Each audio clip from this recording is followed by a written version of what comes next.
Hello class, chào mừng các con quay lại với bài thực hành nối âm letter X.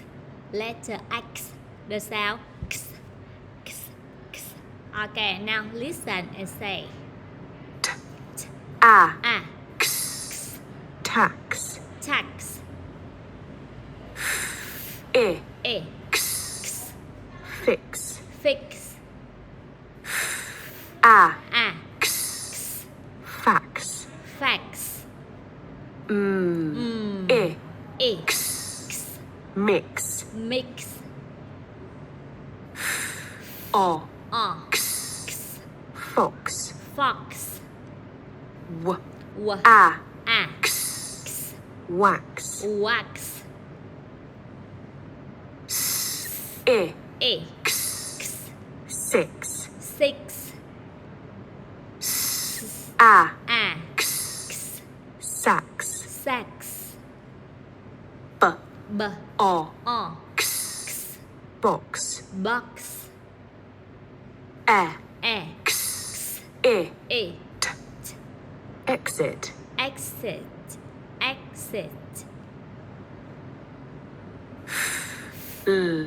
X, flex. Flex. Flex. X, next. Next. B, X, boxing. Boxing. Hai âm cho cả lớp. Boxing. X, fixing. Fixing.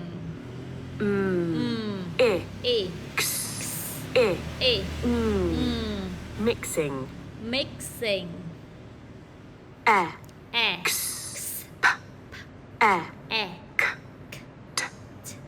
expect. Expect. Expect. E, 16. 16.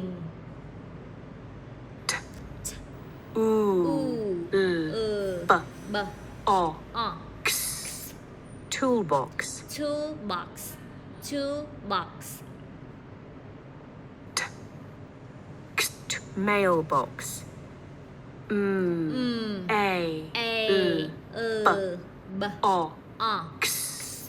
Mailbox. Mailbox.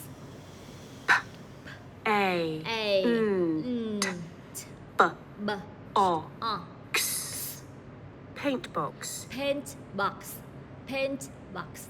Ok, rồi các con sẽ ghi ra giấy hoặc là ghi ra bảng, sau đó quay video và gửi cô. Goodbye class.